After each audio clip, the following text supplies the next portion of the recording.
You don't have to worry about your mental health.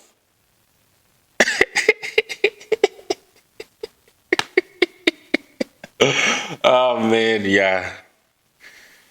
Let me be honest with these people, man. But you shouldn't have to worry about your mental health. Let's put it that way.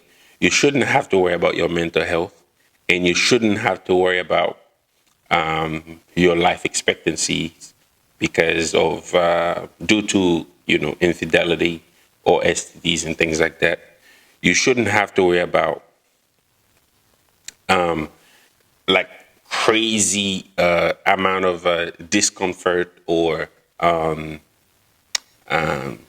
miscommunication and things like that, especially like on long-term goals and stuff like that. Like those things should be very aligned between you guys.